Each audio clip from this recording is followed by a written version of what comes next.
Estamos de vuelta en Es Radio Málaga, en nuestra mesa de tertulia de los jueves con nuestros tertulianos habituales y que junto a ellos pues desgranaremos y profundizaremos en algunos de los temas de la actualidad malagueña que han tenido un espacio destacado en los informativos durante esta semana y en el bulle bulle de la ciudad. A mí me llevan escuchando toda la mañana, la clave es que estas voces versadas, cultas y preparadas, pues nos den luz por si le queda alguna duda de todos estos temas, como decimos, los que hemos ido adelantando y analizando informativamente durante todas estas mañanas. Enrique de Vivero, coronel del Ejército, muy buenas. ¿Qué tal? Buenos días, Un ¿cómo placer. estamos? Bien, Sí, al pie de micro, como siempre. Ahí, una alegría estar otro jueves aquí. Y una alegría tenerte a ti, Enrique. Catherine Gross, nuestra tertuliana también de cabecera. ¿Qué tal? Buenas tardes. Hola, buenas tardes, Marta. Muy bien. Muchas gracias por esa presentación tan buena. Bueno, es la verdad. Esto Vamos a ver y todos los días, ¿verdad, Katy? claro, eso se dice siempre. Exacto. En el mundo del toro se dice que los buenos toreros repiten, ¿no? Pues si están aquí todos los jueves será por algo, no es por gusto, sin duda que no es por gusto. Bueno, uno de los temas de la semana con la que empezamos la actualidad era ese medio anuncio de Francisco de la Torre, el alcalde de Málaga, en cuanto a su futuro y en cuanto a su sucesión. Recuerden que en el año 2027 volverá a haber, sobre el papel, elecciones municipales. Recordamos que se celebraba el lunes un foro organizado por el Diario Sur de esta ciudad, en la que el protagonista era, como decimos, Francisco de la Torre y Manolo Castillo, el director del Sur. En la parte del coloquio, digamos, con el primer edil de la ciudad, decía que iba a poner sobre la mesa un tema espinoso, que era la sucesión de Paco de la Torre, de que es alcalde de hace ya varias décadas. Siempre es un tema que, bueno, lógicamente levanta la expectación de la ciudad. ¿Qué pasa? Que había el matiz de que había delante pues algunos de los posibles delfines que siempre salen a la palestra, que siempre se ponen sobre la mesa sobre quién pudiera ocupar ese cargo. Vamos a escuchar este diálogo que les comento entre Francisco de la Torre y Manolo Castillo cuando afrontaban el tema de la sucesión. Bien, ahora vamos a entrar en un asunto que algunas de las personas que están aquí se van a revolver un poco en la silla, porque vamos a hablar de la sucesión, que es un tema que irremediablemente, por circunstancias que todo el mundo sabe, pues está en el debate y en una entrevista que tuvimos precisamente hace unos meses comentaba que su sucesora tendría que ir en las próximas listas, ¿no? En el caso de que usted se presentase, ¿no? Bueno, la ley así lo establece, ¿no? Claro, bueno, pero era la primera vez que lo decía. No, en el caso de que efectivamente, primero, de que yo vaya a las elecciones, pues que están por decidir. ¿Se ha planteado un poco cuándo lo va a decidir? Es decir, oye, lo voy a decidir un mes antes, por mí, dos meses antes. No, yo ahora, mi tiempo, y es verdad, yo he descrito una parte de los temas que estamos ocupando, una parte del tiempo que lo dedico, y de verdad que no me queda tiempo a pensar en otras cosas. Alguien diría, pues, exageración de Paco de la Torre, pero es así como lo veo, ¿no? Llegará un momento en que tenga que decidirlo, si va a estar o no está. Dependerá de que te sientas útil. Si te sientes útil, si tú crees que puedes ayudar a los objetivos que hemos comentado salgan adelante y tal, me puedo sentir animado, pero yo sé que esa próxima vez, si voy, es más difícil que esté los 4 años que siempre me comprometo. Me comprometo hace 4 años y yo estoy en estos 4 años porque es mi compromiso, como dicen anteriores. Esta pregunta me la han hecho hace ya 2 o 3 años. Bueno, y se la van a hacer en los próximos meses un montón de veces. No, pero digo otros años, de cara a otras elecciones, ¿no? Sí. Y va a estar o no iba a estar a la siguiente, etcétera, ¿no? De modo que es un tema que, sobre todo también, el partido es el que tiene que decir sobre ese particular, no ante Dios mío, yo no soy, esto no es una monarquía, si me permite, ¿no? O una designación a dedo de sucesores y cosas parecidas, ¿no? Ayer tenían a Francisco de la Torre capeando esa respuesta sobre la sucesión.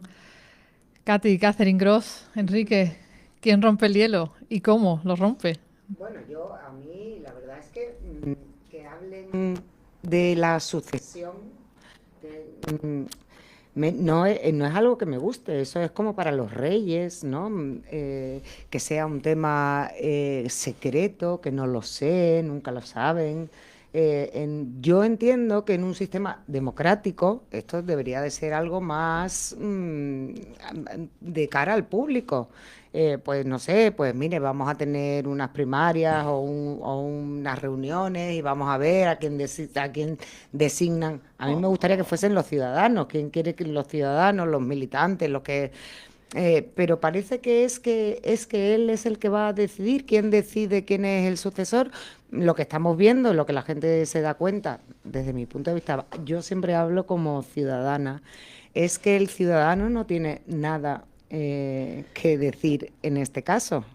Sí, efectivamente, Katy, tienes razón, porque hay partidos que para los distintos, digamos, puestos tienen unas primarias, se establecen unas primarias, y otros, en cambio, no hay primarias. Por ejemplo, sí hemos visto que el Partido Popular tenía unas primarias para elegir a sus, digamos, representantes de partido, a Patricia Navarro en su momento, o sea, se convocaron unas elecciones, hubo unas candidaturas, que después se presentó una solo, pero bueno, el caso hubo unas primarias. El Partido Popular, para elegir a sus candidatos a alcalde, realmente lo decide la Ejecutiva Nacional, a los alcaldes de las capitales de provincias, y más Málaga, que es un puesto muy notorio y que hay que seguir conservando. La verdad es que Paco de la Torre en las dos últimas ocasiones siempre ha mantenido hasta el último momento esa incertidumbre, nos mantenía con la incertidumbre, cuando en el fondo yo creo que todos sabíamos que Paco de la Torre iba a ser el candidato. Ahora da a entender que, si con toda claridad, que va a ser el candidato. Lo que ahora dice es que probablemente no acabe el mandato. Efectivamente, Paco de la Torre, cuando se presente, tendrá ya camino de... No, tendrá 84 años, aunque está perfectamente en condiciones físicas. Vamos, yo, muchos lo firmábamos. Y una energía, y está en todos lados. Sí. Es mayor que yo, y yo el ritmo que lleva el alcalde, vamos, yo tengo 75 años, me lleva 9 años, y yo el ritmo de Paco de la Torre no soy capaz a seguirlo. Yo vamos, tampoco, no hay capacidad humana. Es admirable. Bueno, que la capacidad que tiene físicamente no tiene, y la cabeza tiene una cabeza privilegiada. Sí. Y bueno, poniendo eso aparte, que mientras él quiera, el partido no le va a decir que no, porque saben que es un caballo ganador, y probar con nuevos caballos que aparecen ahí, o yeguas, pues es más complicado. A ver, ¿y qué va a pasar? Claro, entonces, ahí está lo seguro es, dice, vamos a poner al caballo ganador y digamos, y el que pueda tomar relevo, que vaya en la lista. Claro, es que esa... Bueno, era por reconducir al oyente, porque estamos hablando los tres casi en clave y nos estamos entendiendo los tres, pero hay que poner en contexto al oyente. Hablábamos que en ese foro, que es de donde sacamos este audio que estamos analizando, que nos da pie para analizar el resto de la situación, había algún que otro delfín. ¿Por qué decíamos esto? Porque hay un nombre que siempre sale sobre la mesa, que es el de Carolina España, que es actual portavoz del gobierno andaluz, aparte de consejera de Economía y Hacienda. También suena siempre el nombre de Elías Bendodo. Y aquí en las palabras del alcalde hay como tres claves. Lo primero, que dice, si me presento, él lo deja en condicional, con lo cual hay una clave. ¿Se presentará o no? Enrique dice, yo apoyo a Enrique en que creo que va a seguir siendo él. Pero también hay otra clave, lo deja en manos del partido, como tú bien dices, los candidatos a capitales de provincia lo dirige el Comité Nacional del Partido. Correcto, no es. Y después, tercera parte, esto va como en cascada, ¿no? En caso de que Paco de la Torre se presente, él dice que, como así marca la ley, el número 2 tiene que ir en su lista. Esto significa que si él no se puede presentar y después, digamos, dimitir de su cargo y poner a dedo a una persona de fuera, sino que su sucesor tendría que ser el número 2 que fuera en la lista. Es como ser presidente y que se eleve el vicepresidente a presidente en caso de ausencia del presidente, ¿no? Pues esto un poquito funciona igual. ¿Qué pasa con esa cascada? Que si encajamos las piezas según los nombres que hemos barajado ahora mismo, ¿qué pasa? Carolina España deja el gobierno andaluz, pero claro, recordemos que los comicios andaluces son en junio de 2026 y que las municipales son en 2027, coincidiendo supuestamente, porque Pedro Sánchez se ha encargado reiteradamente de anunciar que no va a adelantar las elecciones, con lo cual será en 2027. En caso de que Feijóo llegara a la Moncloa, y teniendo en cuenta el éxito electoral del Partido Popular andaluz con esa mayoría absoluta de Juanma Moreno, que previsiblemente revalide en junio de 2026 según los sondeos, no va a tirar de nadie del Ejecutivo andaluz para la Moncloa. Es decir, Juanma Moreno, que también se ha reiterado en muchas ocasiones que ya la política nacional es una etapa cerrada. Carolina España dejaría el gobierno andaluz. Y son muchas claves en cascada, Katy. Sí, muchas. Por eso digo hombre, yo siempre hablo desde el punto de vista de un ciudadano. Todo este secretismo a mí no me gusta. Yo preferiría que nuestros políticos pues hablasen claro, pues mira, ahí tenemos 4 personas que son elegibles, y un poco que por las encuestas, no lo sé cómo lo hacen, pero por las encuestas que los ciudadanos podamos decir, pues mira, a mí me gusta más Carolina España, o yo me inclinaría más por Elías Bendodo, no lo sé. Hay una clave también a nivel sociológico de andar por casa, porque yo no soy socióloga, pero sí es cierto que ha llegado un momento en Málaga que en según qué sectores de la ciudad la gente vota a Paco de la Torre, no al Partido Popular. Eso sí es cierto. Pero eso suele pasar en todos los ayuntamientos. ¿Sí? Pero claro, cuando es una persona tan popular, además, como un personaje público, además ya no solo a nivel local, sino que a nivel internacional, precisamente por el tema de museos o de ferias internacionales, por el papel que está teniendo Málaga de difusión internacional, Paco de la Torre es ya como casi un símbolo de la ciudad, y eso yo creo que trasciende un poquito más a la política. Katy, vamos, continúa, por favor. Bueno, sí, claro, todo depende de cómo se vea, porque yo traigo aquí un montón de noticias de cómo está Málaga ahora mismo, y pues nos faltan viviendas de protección oficial. 4 de cada 10 inquilinos de vivienda de protección oficial no pagan el alquiler, morosidad de 30 millones. El ayuntamiento no logra terminar un proyecto de 35 VPO tras 4 años. Málaga registra una quincena de crímenes y el doble de secuestros casi un año. Y podría seguir sangría de multas en las zonas restringidas, centros, ojos y carretería. 157.000 multas en un año. Eso sí, nos restringen entrar en el centro, pero en verano llegan 60 vuelos privados de aviones todos los días, y tenemos ahora mismo tenemos Katy, pero eso no contaminan, y los cruceros que atracan ahí, tú no puedes moverte con tu coche por ahí por la zona esa, pero a 50 metros hay unos cruceros. Los megayates no contaminan, y el crucero ese que hay hoy atracado esas son cosas que se dicen. Sí, es verdad que Paco de la Torre ha transformado la ciudad. Claro, y un matiz, no sin faltarte razón de todas las noticias y todas las críticas que se le pueden achacar al gobierno local, pero hay un dato objetivo: llegan las urnas y Paco de la Torre gana la mayoría absoluta. Sí. Y esa es la baza con la que cuenta el partido. Más allá de toda la hemeroteca que podamos sacar de circunstancias y cuestiones que no funcionan en la ciudad, pero hay un dato objetivo, que Paco de la Torre se presenta al alcalde y barre.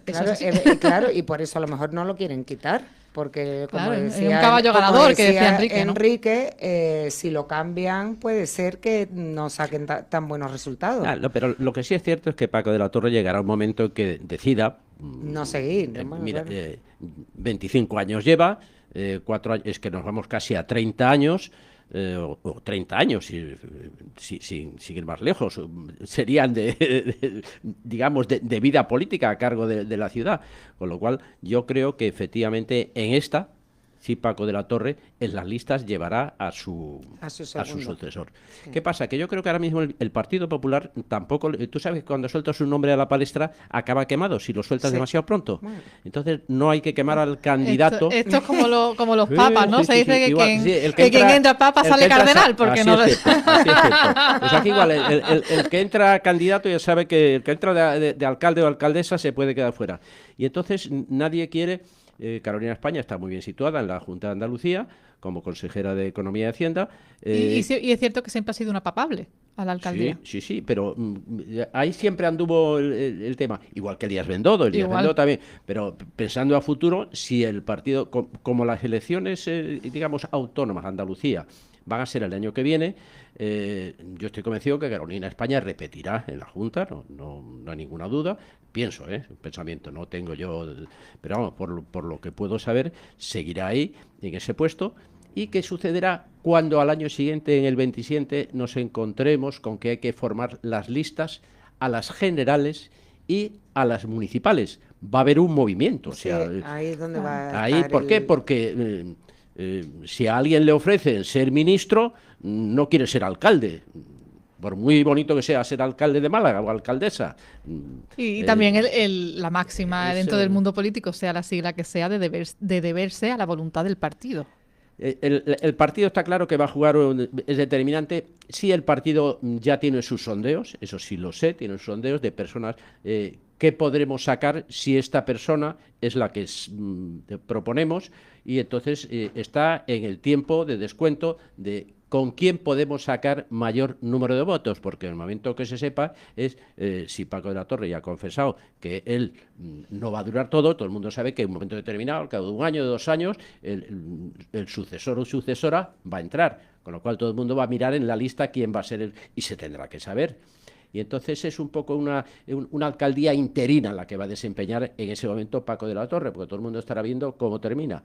¿Es una forma de proteger a ese candidato o candidata a la sucesión? Sin ninguna duda. Yo creo que Paco de la Torre va a poner en marcha esa estrategia, porque además el partido se lo pide. Y además ya se habló, en la elección de 2023 ya se habló de que Elisa Pérez de Silva, actual portavoz del Partido Popular en la provincia, se pretendió seguir esa estrategia. Lo que pasa es que Paco de la Torre pues va a terminar su mandato. Al hilo de lo que decía Katy, de hacer una elección de candidato de forma más participativa, es un poco el formato que ha elegido el Partido Popular Andaluz para su congreso de noviembre. Correcto. En el que Juanma Moreno volverá a ser candidato para, mejor dicho, se presentará para que los compromisarios lo apoyen como candidato a la Junta de Andalucía. Este año, además, con el matiz variable de que la candidata por el Partido Socialista va a ser una ministra de este país, como es María Jesús Montero, que eso también tendremos mucho que hablar con ella, porque además ha sido protagonista también por otro de los temas que vamos a hablar.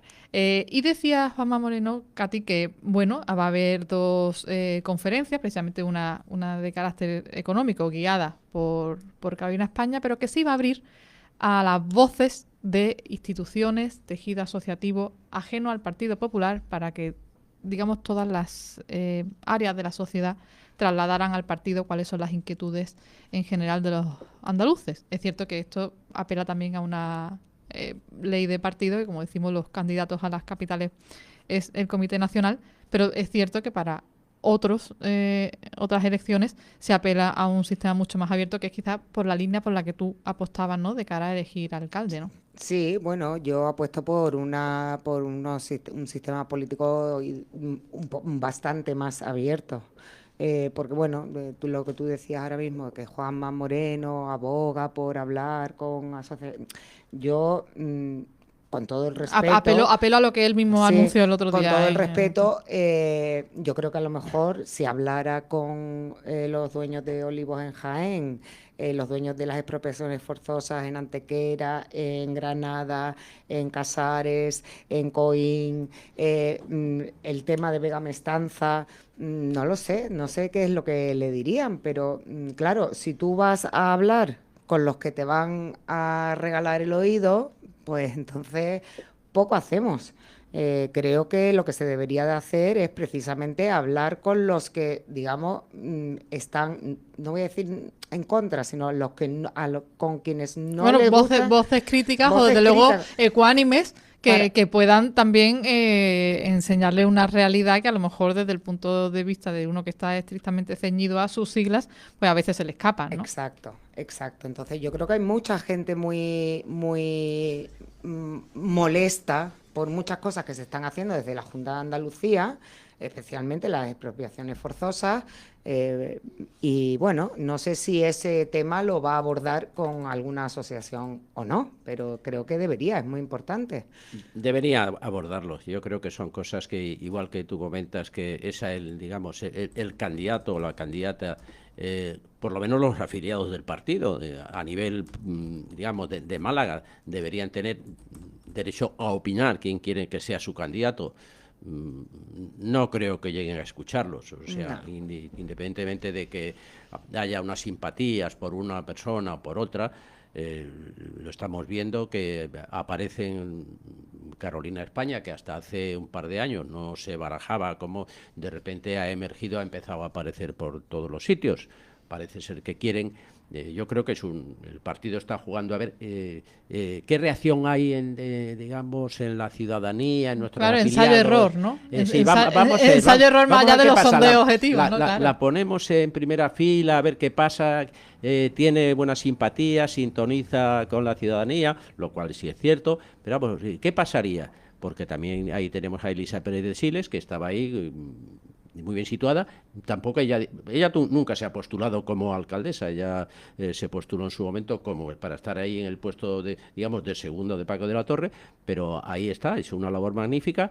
Y ahí tenemos Elías Bendodo, que hemos dicho siempre es el eterno candidato, pero Elías Bendodo, con las perspectivas de ganar las elecciones generales el 27, mi opinión es que no se va a rebajar a venir de alcalde a Málaga. Claro, recordemos Elías Bendodo, que en su día también, aparte de concejal de turismo hace muchos años, también fue presidente de la Diputación, pero de unos años a esta parte, Alberto Núñez Feijóo, secretario general del Partido Popular y, bueno, líder de la oposición en este país, lo fichó para la política nacional, primero como responsable coordinador general fue el cargo que le dio. Territorial, de política territorial, y bueno, siguen en esa comitiva nacional del Partido Popular. Claro, esa es la clave. Si ya ha llegado ahí y tampoco ha hecho por irse ni que Alberto Núñez Feijóo... Es verdad que la ha relegado ahora en una función un poquito más secundaria o menos mediática o menos de primera fila. Ha cobrado más poder en el partido, lo que es el secretario general, Miguel Tellado, ha cobrado un poder muy importante.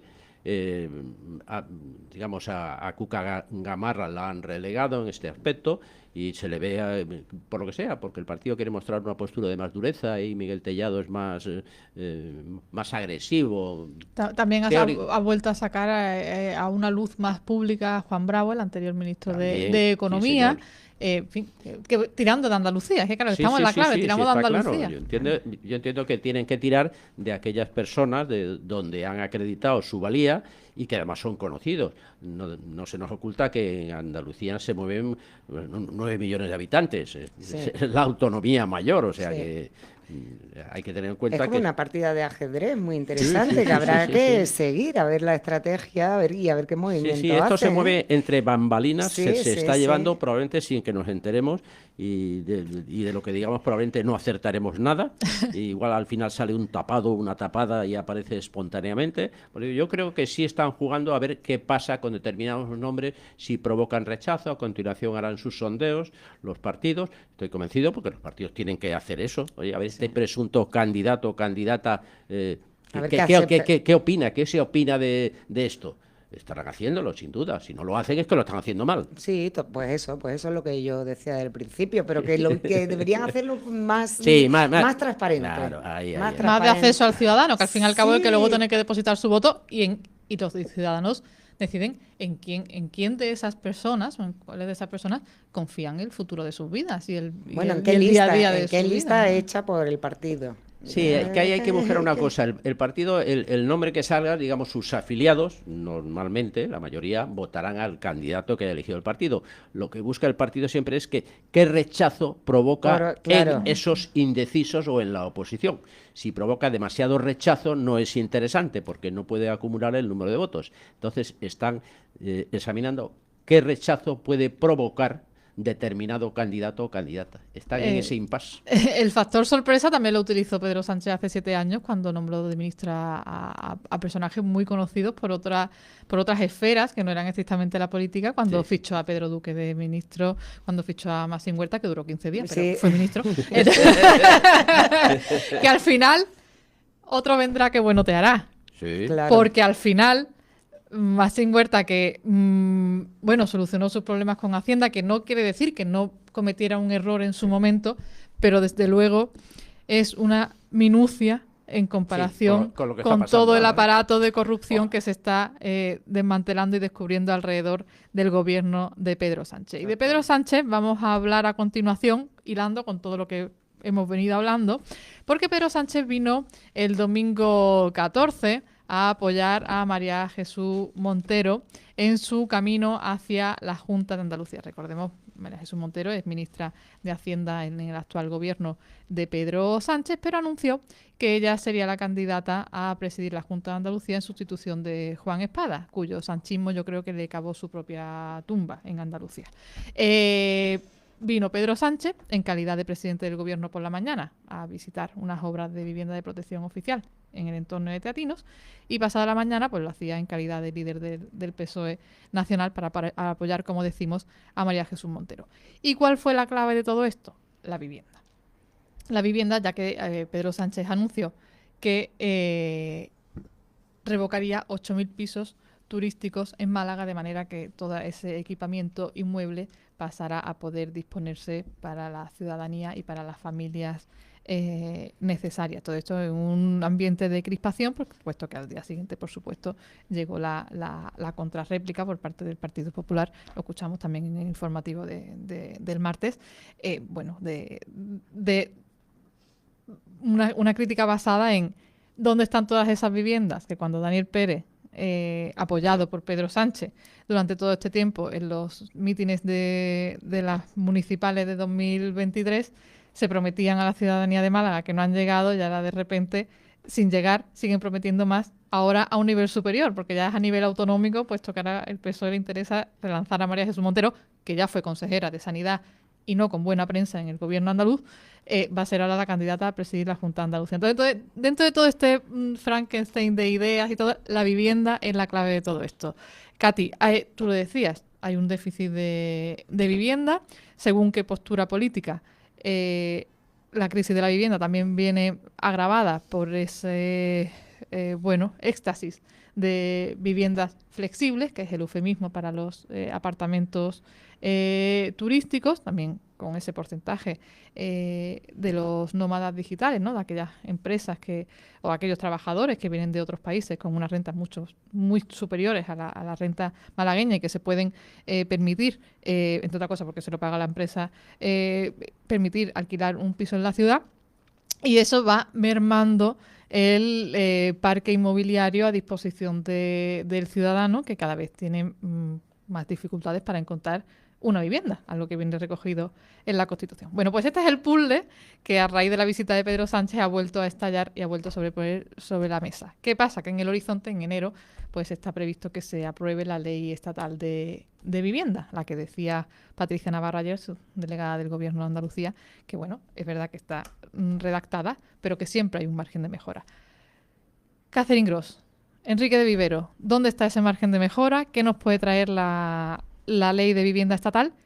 ¿Y cuáles consideráis que son las claves del objetivo déficit de vivienda que hay en la ciudad, amén de los precios? Que eso ya es una cuestión de estar a favor o en contra de un gobierno más intervencionista que ponga límite o no a los precios de alquileres, que quizás sea un tema transversal no menos importante para abordar en otro día. Pero bueno, todas esas claves yo las suelto y pido que nos ilustréis, por favor. Bueno, yo lo primero que diría es que ¿quién a estas alturas se cree una promesa de Pedro Sánchez? Eso para empezar, porque bueno, él dice mucho y luego no hace nada de lo que dice que va a hacer, hace lo contrario. Esa era la clave que decíamos del PP, que le criticaba a Pedro Sánchez tras su visita a Málaga, ¿no? Todas esas viviendas que ya habíais prometido hace 2 años con motivo de las elecciones, cuando vinisteis a apoyar a Dani Pérez, que basaba su promesa electoral local precisamente en el fomento de la vivienda y la ayuda al malagueño para encontrar vivienda, y resulta que no solo lejos de cumplirse,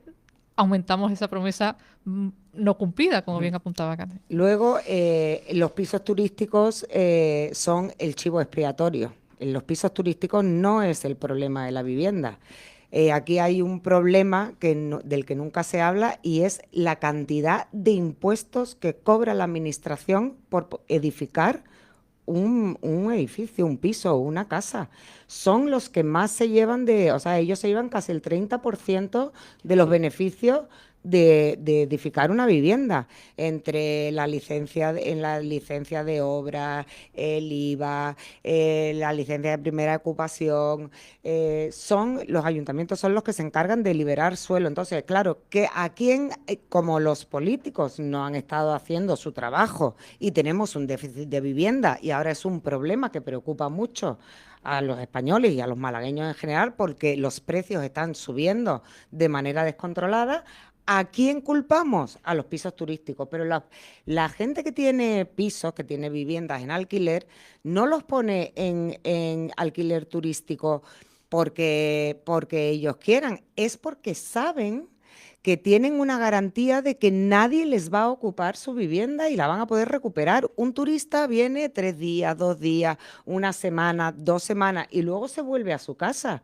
Hoy en día los propietarios de viviendas no están protegidos por la ley. Entonces, ante la posibilidad de yo alquilar mi vivienda a larga temporada, que no me paguen, que no se vayan y que tengan muchos problemas, pues lo alquilo a un turista que viene y se va. Entonces, yo creo que hay que sentarse y no hay que hacer demagogia con este tema. Hay que sentarse, lo hemos hablado muchas veces, y exponer cuáles son los temas, proteger proteger al inquilino, o sea, dar vivienda para aquellos que no se puedan comprar una y que tengan un alquiler accesible, pero también hay que proteger a los propietarios de vivienda, porque los propietarios de vivienda no son todos grandes tenedores, como se nos quiere hacer creer, que lo que están es lucrándose de... No, hay mucha gente porque tiene, pues a lo mejor se compró un piso en Ciudad Real y ahora se ha venido a vivir a Málaga, pues alquila su vivienda en Ciudad Real. Y si ante todas las noticias, la ley está de Ocupa, la ley antiocupa, resulta que ve la posibilidad de que le ocupen la vivienda y no recuperarla, bueno, pues se la doy a una empresa que la alquile que la alquile de manera turística. Esa es mi opinión. Sí, vamos, esto lo que comentaba, si los miles de pisos que iba a construir el Partido Socialista, y esto es como los 800.000 puestos de trabajo que en su día el Partido Socialista ya para las primeras elecciones dijo que iba a crear, y realmente después se tradujo en millones de parados. O sea que esto es algo parecido, promete que va a construir mucho. El problema es que ninguna de las administraciones ha construido viviendas de protección oficial en la cuantía suficiente, no las ha construido, y entonces tenemos este grave problema hoy día, que no se puede acceder. La gente joven o gente de edad media, puedes hablar de entre 30 a 40 años, y que son personas que no consiguen acceder a tener una vivienda en propiedad, o el alquilarla les resulta demasiado costoso. Lo que tú sí dices, y tienes muchísima razón, Katy, es que esa preocupación de los propietarios de vivienda, el señor que tiene una vivienda, si no la ocupa, lo que quiere es rentabilizarla y que no se la ocupe alguien. Claro. Con los pisos turísticos se aseguran, primero, que el señor que viene no se va a quedar, porque va a estar 10, 15 días y después viene otro, y es un dinero que tiene asegurado.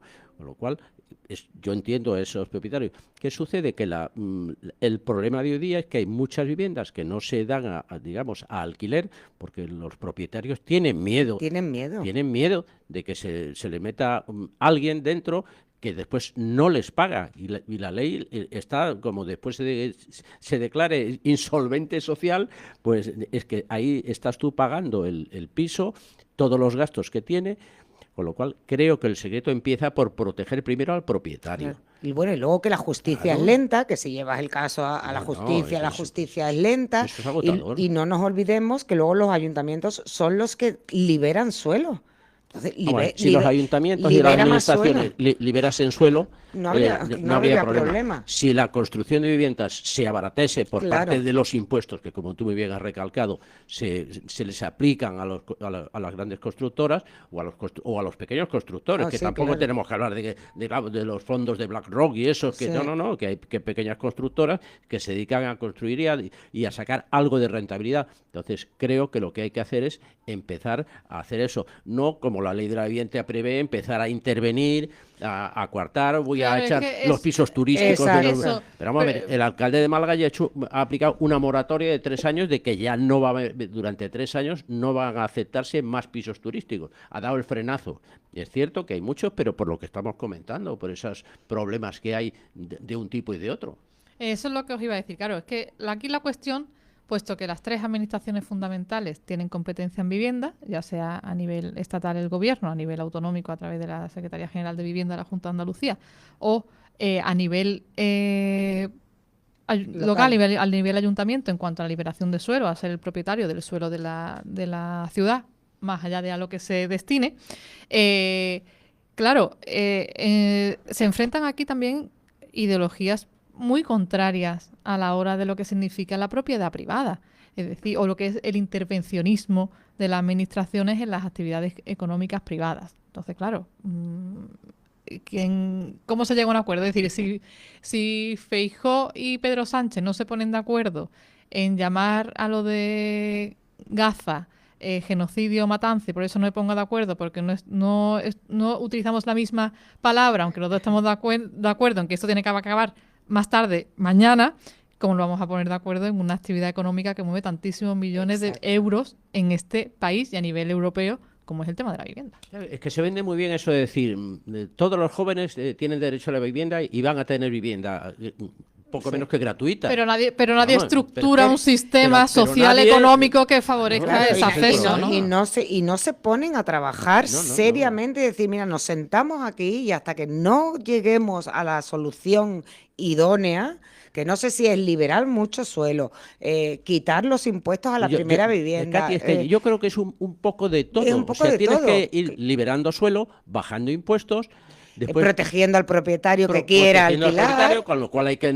modificar la legislación para que ampare al propietario, para que no tarde 5 o 6 años en recuperar su casa y después encima se le encuentre hecho un desastre. Claro. Que ese es el final de todo. Claro, y luego hay otro problema, no un problema, es que ahora en las adjudicaciones de vivienda, digamos, protegida, tenemos a muchos extranjeros nacionalizados que puntúan por encima de los propios españoles, pues porque tienen muchos hijos, porque están en mayor situación de vulnerabilidad.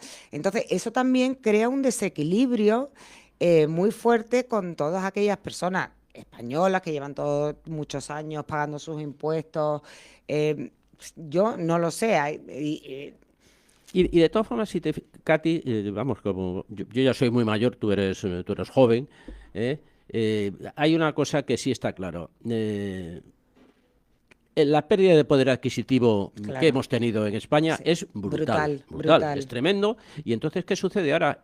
Una pareja, un matrimonio, tienen 2 sueldos, pero no son capaces a adquirir o una vivienda. También hay una cosa, se quiere vivir en un nivel muy determinado de... digamos, yo no quiero perder mi estatus, mi calidad de vida y... porque no quiero estar pagando una vivienda de esa categoría, pero quiero tener una vivienda. O sea, ahora con 2 sueldos no se es capaz a lo que en su momento sí fuimos capaz con un sueldo. O sea, esto es fundamentalmente por la pérdida de poder adquisitivo, está claro. Claro. Los precios con han subido mucho. Una cesta de la compra que no deja de subir. Todo ha subido un pero 30% el problema es que y los sueldos los materiales de construcción. Los sueldos todo, no es han que subido en la misma proporción que han subido la vida en general. La vida, el nivel de vida, eso está claro. Y entonces ahí radica fundamentalmente que la gente joven o gente de edad mediana no pueda adquirir una vivienda o vivir con arreglo de alquiler en el sitio que le gustaría. Ese es el verdadero problema. Ese es el problema. Entonces, claro, como no se ha estado haciendo, ya lo hemos hablado muchas veces aquí, como durante 10 años no se ha hecho nada, pues claro, cada vez hay menos vivienda y el precio sube. O sea, es la ley de la oferta y la demanda. Cuando hay mucha demanda y poca oferta, pues lo que se oferta sube. Se nos escapa un nombre propio y vamos a hacer ahora el bloque de política y sociedad con esto, porque ahora vamos a entrar al tercer tema, pero se nos escapaba el nombre de María Jesús Montero. Vino aquí a solucionarnos, a prometer que nos iba a solucionar la vida a todos. Recordemos que fue consejera. Brevemente, para terminar este bloque, ¿qué resumen me hacéis de María Jesús Montero en su actualidad, en su labor actual como ministra y como posible presidente de la Junta de Andalucía, si las urnas le dan la razón? Bueno, a mí me ha encantado él. En fin, el microsegundo. A mí me parece indecente que un ministro, una vicepresidenta en este caso, sea la candidata y use su puesto de ministro o de vicepresidenta para promover y hacer su campaña electoral desde el puesto, digamos, de ministro. Pero si no, Enrique, si no se dividen los poderes, se van a dividir los cargos. Claro, pero es que eso es que una cosa gravísimo para un Estado democrático. Para mí es indecente. Sí. O sea, esta señora usa y mueve el ministerio que tiene ¿para qué? Para beneficiar, hacer su campaña electoral. O sea, eso para mí es indecente. No debería ser así, pero es así. Pero bueno, que no debería ser así, pero ya estamos acostumbrados a que en el Partido Socialista se hacen las cosas así y les da igual. De María José Montero, yo creo que no va a tener, yo creo que tiene bastante poca aceptación, Es lo que yo creo, y que efectivamente, bueno, como ministra de Hacienda, pues nos está esquilmando a todos, pues yo espero que los andaluces sean lo suficientemente Bueno, inteligentes. de hecho, cuando soltaron, Katy, te acordarás su nombre a la palestra, que iba a ser hicieron las encuestas los socialistas y vieron que no solo no remontaban, digamos, No. la intención de voto hacia María Jesús Montero, sino que disminuían, con lo Sí. cual ahora están haciendo lo que sea, porque claro, no pueden rectificar ahora mismo, ahora tienen que aceptar, digamos, lo que han puesto en marcha. Claro, yo no, creo que por eso ha venido también Pedro Sánchez, para ver si Claro, no. remontaba un poquito el tema de las encuestas. Claro, no queda bien decir, esta es mi candidata, pero como estoy viendo que no funciona, la voy a quitar antes de tiempo porque me voy a pegar un batacazo. Eso tampoco queda bonito, hay que Tampoco queda entenderlo. bien, no. Bueno, quien sí ha tenido aparentemente muy buena aceptación en la ciudad, y asimismo lo reconoce él, es José Antonio Satué Huerto, que es el nuevo obispo de Málaga. Tomaba posesión el sábado 13, recogía el testigo de don Jesús Catalá Ibáñez, quien ha sido, bueno, la cabeza de la iglesia malagueña durante los últimos 17 años, que parece mentira, parecía ayer casi cuando llegaba don Jesús, el monseñor Catalá, a la diócesis de Málaga, calle Santa María, pero ha llegado a otros tiempos, además unos tiempos muy, muy marcados, de un perfil muy claro que ha dejado monseñor Satué, que es aplicar la línea filosófica, espiritual y evangélica del Papa Francisco, de Jorge Bergoglio, que nos dejó en la celebración de la Pascua, dando paso en su sucesión a León XIV. ¿Qué podemos esperar? Porque de luego son dos cuerdas muy distintas y muy distantes, por lo menos la que ha promulgado o en la que ha trabajado don Jesús Catalá, con la que promueve don José Antonio Satué, que como decíamos en informativos, el Diario Sur le dedica hoy una entrevista en exclusiva con la que abría el diario, y de luego el titular es muy bonito y a título personal me parece muy certero. La Iglesia tiene el mejor mensaje del mundo, el amor, pero tenemos dificultades para transmitirlo. ¿Qué puede esperar la ciudad de Málaga de un obispo como Satué? ¿O qué necesita la Iglesia de Málaga a todos los niveles? Porque habla mucho de la evangelización, el monseñor Satué, de ese pastor que huela a ovejas, ¿no? que promulgaba el Papa Francisco, y de estar muy pendiente de todas esas acciones sociales con los más desfavorecidos, y que todos y cada uno de los que nos consideramos cristianos y católicos pues seamos también evangelizadores y pastores de la Iglesia en función de la posición que ocupemos dentro de la sociedad malagueña. Catherine Gross, Enrique de Vivero, ¿qué podemos esperar del nuevo obispo? Pues yo la verdad es que si quieres que te diga la verdad, no lo sé. Yo creo que... Más allá de las creencias de cada uno, ojo, porque Sí, el sí. obispo de cualquier ciudad no deja de ser una de las fuerzas vivas y una de las grandes instituciones que tienen mando en plaza en la ciudad en la que esté, ¿no? Exactamente. Y perdón por el palabra militar, pero yo sé que Enrique me lo permite, nuestro coronel de cabecera. Teniendo en cuenta que efectivamente va a dirigir una institución muy antigua, con muchas, digamos, corrientes distintas, tendrá Y propietaria, perdón, de un patrimonio histórico-artístico de la ciudad descomunal. Descomunal, sí, bueno, y supongo que con muchos intereses creados, con mucha gente que no está de acuerdo. Pues yo lo que para estas cosas prefiero, no lo conozco a él, no sé, tampoco he estado muy pendiente de las noticias porque he estado en Madrid este fin de semana, que me ha tocado todo lo de la vuelta ciclista. Pero yo De eso también en hablaremos. el caso de la Iglesia siempre prefiero esperar a ver qué es lo que hacen.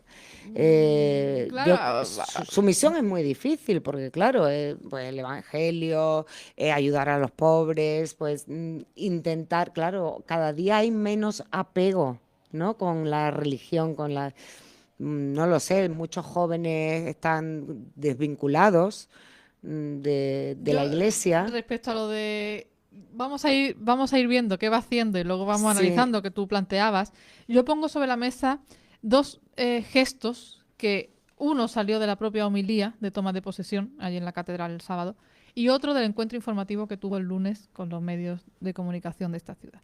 En la homilía, en un claro mensaje a su antecesor, dijo que la sinodalidad pasa por todos y cada uno de los miembros de la Iglesia Católica, en contraposición a la postura quizá mantenida por el por la vicaría de don Jesús Catalá, que era algo más personalista, centrándolo todo en las intenciones y voluntades del obispo. Eso por un lado, ¿no? Y después, en el encuentro, dijo que él, una de sus primeras decisiones ha sido mantener a todos en el cargo, precisamente en la línea de lo que decía Katy. Yo los mantengo a todos en el cargo hasta nueva orden. Es decir, porque claro, por supuesto que don José Antonio Satuel habrá llegado un background y un informe de todos y cada uno de los que conforman el episcopado malagueño. Claro. Y claro, eso también es un debate. ¿Es mejor llegar como un elefante en una cacharrería, tabla rasa, aquí pongo a los míos y empezamos de cero?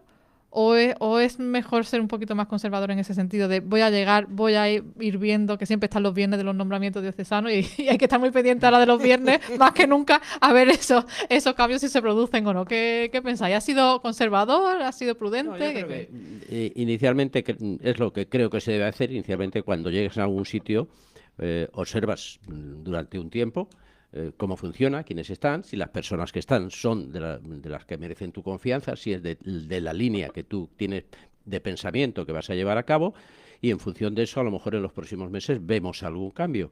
Yo a Monseñor Satuel no lo veo tan en línea con el Papa Francisco. A Monseñor Satuel lo hizo obispo Benedicto XVI. Benedicto XVI y el Papa Francisco, en su línea, no coincidían en mucho. Hay que tener en cuenta que las designaciones de obispos están propuestas por los nuncios apostólicos. Los nuncios apostólicos son los que reciben la terna o preparan la terna en función de, hablan con la conferencia episcopal, hablan con los obispos, pero es el nuncio apostólico el que realmente le presenta la terna al Papa para aquellas personas que él propone para ser obispo. O sea que los nuncios apostólicos son los que en realidad están marcando un poco la línea de quién va a ser el futuro y después los futuros cardenales. Con lo cual ahí tenemos... Piero Piopo, que es el nuevo nuncio, Piero que Piopo es el nuevo, por eso te digo yo conservador, tiene marcha claro, por eso te digo yo que no hay que ver, y ya te digo que Monseñor Satué es una persona que fue hecha obispo por Benedicto XVI, que efectivamente la propuesta, porque la designación para obispo de Málaga estaba ya prácticamente hecha, pero si no coincidiese con la línea de pensamiento del Papa actual, de León XIV, probablemente no habría seguido. Creo que la Iglesia, después del Papa Francisco, está retomando un poco la postura un poquito más conservadora. Sí. Claro, decía Monseñor en la entrevista que respecto del Papa León XIV, respecto a Francisco, decía que iba a haber continuidad, pero no continuismo, ¿no? En el sentido de que León no puede copiar o no debe copiar al Papa Francisco, pero aquí hay una clave. El Papa Francisco era jesuita. Y el Papa León XIV era agustino. Es decir, que podemos hablar de teología y de corrientes dentro de la Iglesia durante toda la semana, pero es que también es cierto que son dos maneras, por una cuestión de principios y filosóficas. De formación de ellos. Claro, formación. los jesuitas mucho más militar. Bueno, en fin, no vamos a entrar en esto en este sentido, pero claro, es que son dos formas difíciles de casar teniendo en cuenta que veníamos de Ratzinger, claro, de Benedicto XVI. Sí.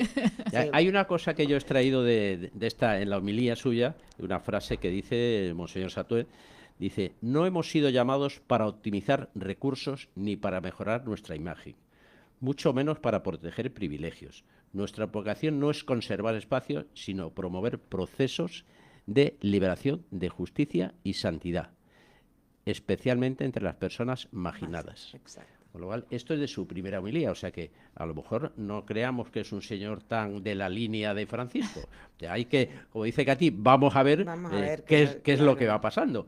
Pero ya te digo, el que influye mucho en qué obispos tenemos son precisamente los nuncios apostólicos. Los nuncios apostólicos, que son, todos proceden, los nuncios apostólicos, son una élite, entre comillas, vamos a decir, son el cuerpo diplomático de la Santa Sede. Recogiendo un poco y ya por ir cerrando, porque por desgracia nos quedan nada más que 5 minutos, aunque nos podríamos tirar aquí toda la tarde, recogiendo ese espíritu electoralista que nos planteaba Katy en la mesa antes sobre cómo elegir al alcalde de la ciudad, Bueno, de cara al obispo, también parte de la sinodalidad de eso, ¿no? De trasladarle a las diócesis las necesidades de la Iglesia. ¿Cómo se puede unir el pueblo llano y la Iglesia de Málaga, que a veces está tan distante, precisamente porque, bueno, yo creo que muchas personas han acogido con tanto cariño a Satué porque a lo mejor se sentían un poquito distantes de Catalá, por lo menos en el trato humano. No sé cómo se podía conjugar esa cercanía humana, porque él dice que le llama mucha atención como la gente lo saluda y lo quiere por la calle, y que dice la facilidad con la que Málaga se dan abrazos. Claro, viene de una región mucho más fría en todos los sentidos como es Teruel, ¿no? Bueno, tengamos en cuenta, perdón, de que las novedades siempre nos gustan. Entonces siempre yo creo que la gente tiende a idealizar, ¿no? Y a pensar, bueno, algo nuevo, aire fresco, va a pasar algo bueno. Por eso mi comentario del principio es vamos a esperar a ver. Pero bueno, siempre nos gusta que haya un cambio, Sí. siempre nos da un poquito de esperanza, pensamos que las cosas van a ir a mejor y yo creo que por eso el recibimiento. Porque a veces también nos cansamos de una persona que tenemos ahí, que luego al final nos llevamos Sí. todos muy bien, pero luego ya le cogemos, "Ah, pues esto que ha dicho no me gusta, o esto que hace no me gusta". Pero es cierto que la clave es en querer acercarse a la ciudad, ¿no? Que al fin y al Sí. cabo son sus ovejas, ¿no? Sí, sí. No sé qué. Bueno, ahí efectivamente es cierto que la formación del Monseñor Catalá y del nuevo obispo han sido totalmente distintas. Monseñor Catalá podríamos decir que es más intelectual, o lo es en su formación, solo hay que ver su currículum, y en cambio Monseñor Satué es un obispo más de un poco párroco, es un poco párroco. Sí, más Con cercano a todo lo ¿no? que Más- eso supone. Sí, ves su currículum, estudias todo, y Monseñor Catalá, el obispo, su currículum es un currículum mucho más intelectual. Yo Claro. creo que es una de las cosas que sí va a marcar. Parece Claro. un hombre más llano en ese aspecto.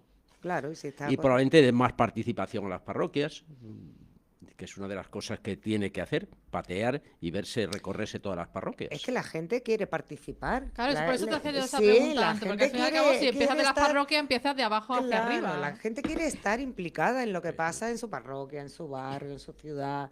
Entonces, pues yo creo que eso es algo que nos falta un poco en todo, en todo. Sí. Y eso nos hace que sintamos desapego por, bueno, como hemos hablado antes, pues por la Sí, no, es política, cierto. por la religión, porque no participamos en nada. Así que a ver. Pues a la espera de los primeros pasos que dé José Antonio Satué y a la espera de lo que nos vaya dando la actualidad política, urbanística y social de esta ciudad y económica y de cualquier tema que nos aborde, porque con estos cerebros que están acompañándome en la mesa, pues seguro que podemos hablar de cualquier cosa. Podemos decir, por ejemplo, a Pellicer que lo de la derrota ante el Huesca fue un borrón, pero que eso ya no se puede volver a repetir, que nos espera el Cádiz el domingo a las 6:30. Enrique de Vivero, Catherine Gross, gracias. Os espero el jueves que viene con Pepe Abril y con Miguel Ángel Romero, que no le hemos puesto falta hoy, pero que seguro que se irán incorporando en los jueves venideros. Un placer. ¿Algo que decir para cerrar? Decirme. Nada, muchísimas gracias, y que esperemos que la semana que viene ya tengamos alguna noticia de la Vega de Mestanza, ¿no? A ver Esperemos que ahí que sí. esto siempre está en el candelero, a ver si... Esperemos que sí. Nada, el placer ha sido nuestro. Muchas Pues, gracias. Catherine, Enrique, a todos ustedes, gracias por acompañarnos. Les espero mañana en Informativos. Hasta mañana. Gracias siempre.